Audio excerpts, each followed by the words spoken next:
되셨습니다.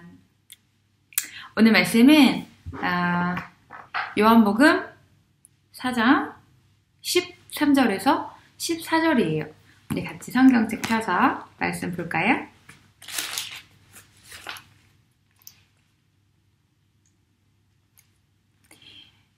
시작! 예수께서 대답하여 이르시되 이 물을 마시는 자마다 다시 목마르려니와 내가 주는 물을 마시는 자는 영원히 목마르지 아니하리니 내가 주는 물은 그 속에서 영생하도록 솟아나는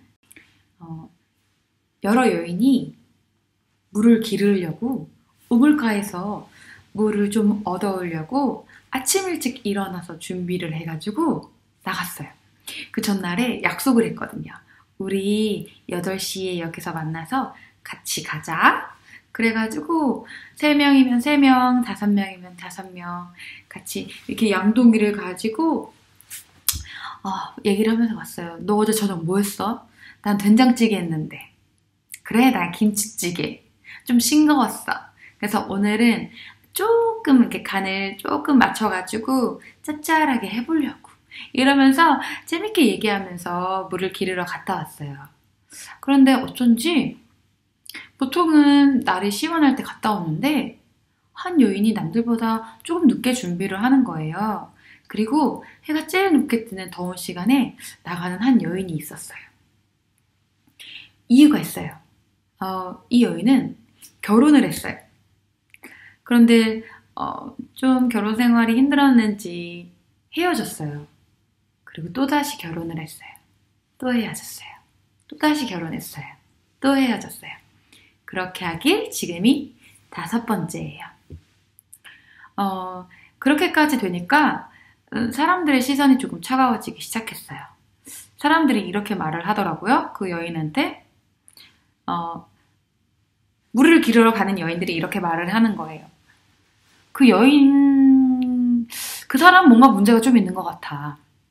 문제가 있으니까 남편이 5번이나 바뀌지 않았을까? 가까이 하지 않는 게 좋을 것 같아. 그리고 그거 좀 너무하지 않나? 난 그 정도는 조금 이러면서 나름대로 판단을 하고 얘기를 하면서 이렇게 사람들 사이에서 말이 오고 갔어요. 이 여인은 처음에는 다른 사람의 시선 상관없어 하다가 1명, 2명, 3명, 10명 그리고 동네 사람들이 대부분 그런 시선을 보내다 보니까 점점점 자기도 모르게 사람들이 제일 없는 시간에 물을 기르러 갔어요. 12시 정도예요. 그래서 여인은 우물가로 이제 걸어갔어요. 갈 때마다 항상 우물가에는 아무도 없었어요. 그래서 그날도 똑같은 시간에 갔죠. 갔는데 한 남자가 우물가에 앉아있는 거예요. 그래서 여인이 멈칫했어요. 누구지? 이제 와서 여기까지 왔는데 힘들게 집에 돌아가는 거는 이건 아닌데 물이 없기도 하고 어떡하지? 빨리 물을 뜨고 가야겠다 하는 마음으로 갔어요. 갔는데 처음 보는 남자죠. 모르는 남자예요. 모르는 남자가 우물가 곁에 이렇게 쉬고 있다가 그 여인을 보자마자 말을 거는 거예요. 뭐라고 말 걸었을까요? 네, 맞아요. 나한테 물을 좀 주세요. 나한테 물을 좀 주시오. 이렇게 말을 거는 거예요. 그래서 여인이 당황했어요. 아니, 처음 보는 분이 어찌 저한테 그렇게 물을 달라고 하십니까? 나는 사마리아인이고 게다가 여자예요. 그 시절에는 유대인은 사마리아 사람들을 무시하고 죄인 취급하고 아주 더러운 동물 취급을 했어요. 그리고 그때는 남자와 여자가 대화를 그렇게 하지 않는 시대였어요. 그런데 남자가 여자에게, 유대인이 사마리아인에게, 그리고 처음 보는 사람에게 말을 거는 거예요. 이 여인은 사람들의 시선을 피해서 우물가로 간 건데 그렇게 아침 일찍 남들은 아침 일찍 준비를 하는데 이 여인은 남들보다 다른 시간에 준비를 하는 거죠. 그런데 이 여인만 그렇게 준비해서 간 게 아니었어요. 이 우물가에 제일 더운 시간에 도착하기 위해서 준비한 한 남자가 있었어요. 이 우물가에 도착하기 위해서 이분도 이 남자도 아침 일찍 준비를 했어요. 조금 더 멀리 있었거든요. 그분은 바로 예수님이에요. 예수님은 이른 시각에 일어나서 조금은 서두르면서 준비를 하셨어요. 제자들은 서로 이제 뒤에서 자기들끼리 눈빛 주고받으면서 말했죠. 피곤하다. 진짜 피곤하다. 아니, 이렇게 이른 시각에 출발을 하신다니 바쁜 일이 있으신가? 너무 피곤하네. 어디 가는지 말도 안 해주시고. 졸려. 이러면서 이제, 그렇게 준비를 하고 떠났어요. 자, 왜냐하면 예수님은 가야 할 곳이 있었거든요. 가야 할 정확한 곳이 있었거든요. 그곳은 바로 사마리아. 수가라고 하는 바로 야곱의 우물이 있는 곳이었어요. 그렇게 사마리아 여인과 예수님은 만나게 된 거예요. 그 여인은 처음 보는 낯선 사람에게 물을 주지 못했어요. 그런데 그냥 벙쪄서 가만히 있었어요. 예수님은 말씀하셨어요. 내가 누군지 알았다면 너는 나한테 구했을 거야. 그리고 너에게 생수를 줬을 거야. 여인은 어리둥절했어요. 뭐지? 내가 이 사람한테 구했을 거라고? 뭐를 구해? 아니, 물이 없다던 사람이 나한테 생수를 준다고? 뭐 물이 있었던 거야? 어딜 찾아봐도 물은 없는데. 물 담을 그릇도 없어 보이고. 도대체 무슨 말을 하는 거야? 수수께끼 같았어요. 그래서 여인이 아니, 생수는 어디서 구했어요? 물 그릇도 없어 보이는데요. 그런 말씀을 하세요. 그런데 그분은 또 이렇게 말하는 거예요. 대답하지 않고 이렇게 말하시는 거예요. 오늘 우리가 읽은 본문이거든요. 내가 주는 물을 마시는 자는 목마르지 않아. 왜냐하면 그건 이 우물에서 사람이 판 우물에서 얻는 물과는 달리 내가 주는 물은 샘물과 같이 영생하도록 솟아나는 샘물과 같거든. 목마르지 않아. 여인은 말했어요. 그런 물이 있어요. 그럼 저도 좀 줘보세요. 목이 마르지도 않고 이것까지도 오지 않게요. 이런 식으로 말을 했어요. 그랬더니 예수님이 이렇게 말씀하시는 거예요. 그래, 물을 좀 줄게. 이렇게 말씀하시면 좋았을 텐데 아니었어요. 갑자기 또 내 남편을 불러와. 내 남편 여기 지금 불러와. 내 남편 여기 지금 데리고 와. 왜 남편을 불러오라고 한 걸까요? 왜 예수님은 여인에게 남편을 불러오라고 했을까요? 예수님께서 무엇을 말씀하고 싶으셨던 걸까요? 예수님이 남편을 불러오라고 했던 것은 바로 예수님은 여인의 목마름을 알려주고 계셨던 거예요. 여인은 자신의 인생의 공허함, 뭔지 모르게 너무 공허해요. 채우고 싶어요. 갈급해요. 외로워요. 그 여인은 가장 채우고 싶었던 게 이 마음 안에 있는 외로움이었어요. 사랑받고 싶었어요. 그래서 그 갈급함을 결혼으로 채운 거예요. 남편으로 채운 거예요. 채워질 것이라고 생각했어요. 그리고 결혼했어요. 아주 자상한 남자를 만나서 이 남자면 될 것 같아. 확신에 차서 결혼했어요. 1년이 지나자 2년이 지나자 싸우는 빈도수가 늘어나고 더 외로운 거예요. 행복하지 않았어요. 헤어집니다. 아, 그래. 그 전 사람은 이 부분이 좀 그랬어. 이 부분이 좀 부족했어. 그래서 내가 행복하지 않았나? 그래서 내가 외로웠던 건가? 또다시 결혼을 합니다. 조금 더 나은 사람과. 똑같은 문제가 또 발생해요. 또 헤어집니다. 또 결혼합니다. 또 헤어집니다. 그렇게 5번째 남편이에요. 그런데 이 남편과도 위기가 계속 찾아와요. 또다시 여인의 마음에 외로움이 올라오는 거예요. 또다시 목마른 거예요. 또다시 목마른 거예요. 그런데 그 목마름으로 인해서 사람들에게 수치심도 당하고 외면도 당하는 상황까지 왔어요. 그래서 예수님이 남편을 불러오라고 하시기 전에 이 말씀을 하신 거예요.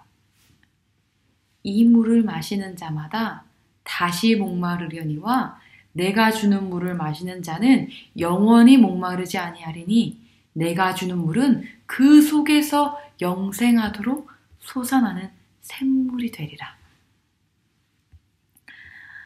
예수님은 여인의 마음에 상처를 내고 싶으셨던 게 아니에요. 예수님은 너 남편 5번이나 바뀌었지? 그러면 안 되지. 예수님을 믿는 사람으로서 남편 5번이나 바뀌면 안 되지. 너 그것은 진짜 잘못한 거야. 세상 사람들이 뭐라고 하겠어? 이렇게 하신 게 아니라고요. 무엇을 말씀하고 싶으셨던 걸까요? 네, 그 목마름 내가 해결해 줄 수 있어.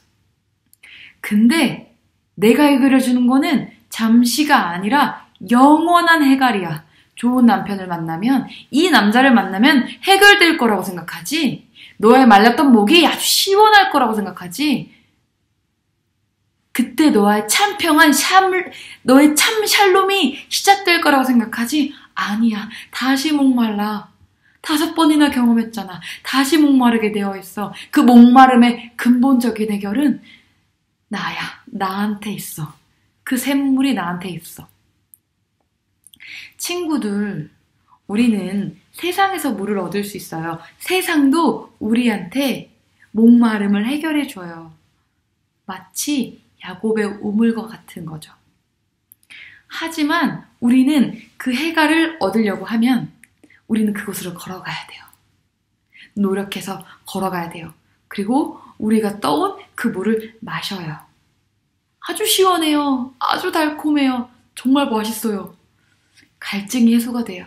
그런데 그 갈증은 해소가 되지만 내일이 되고 또다시 햇빛이 비치고 조금 움직이고 땀을 내고 고생을 하면 난관을 만나면 언제 물을 먹었냐는 듯이 다시 또 텁텁한 갈증이 올라옵니다.